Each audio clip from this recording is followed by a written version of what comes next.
Dahil kayo ay pumapayag, encourage ninyo ang lahat ng mamamayang Pilipino na sumali dito. Makipag-participate kayo dito upang sa ganun ay mapanagot kung sino ang dapat managot.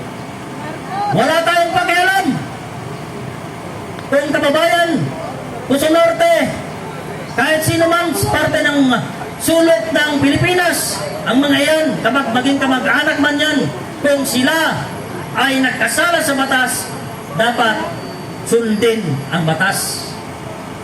Huwag nating i-bend ang law. Dahil ang bending the law ay yan, ay malaking kasalanan.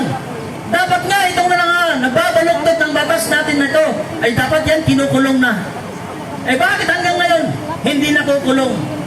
Yung nagnakaw lang ng bunga ng mangga na yan, ikinulong, kinasuhan, nakulong.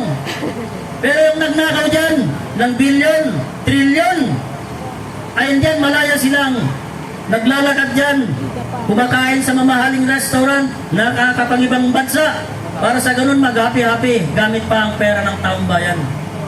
Iyan ang masakit na katotohanan sa ating taong bayan dahil binababayaan natin, tinotolerate natin ang mga ganitong aktibidad ng ating mga opisyales ng gobyerno na dapat managot.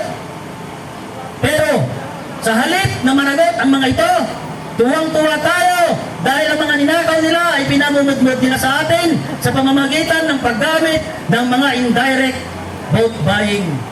Ano ang mga indirect vote buying ito? Ginamit nila ang DOLE, ginamit nila ang DSWD at iba pang mga public assistance, cash assistance na yan. Tuwang-tuwa naman tayo dahil natatanggap natin ito. Pero sa likod ng lahat ng iyan, ay tinatarantado tayo ng administrasyong ito. Kaya tayo, bilang mamamayang Pilipino, pag-uwi ninyo mamaya sa inyong mga tahanan, balikan ninyo ang inyong Philippine Constitution. Pag-aralan ninyo yan.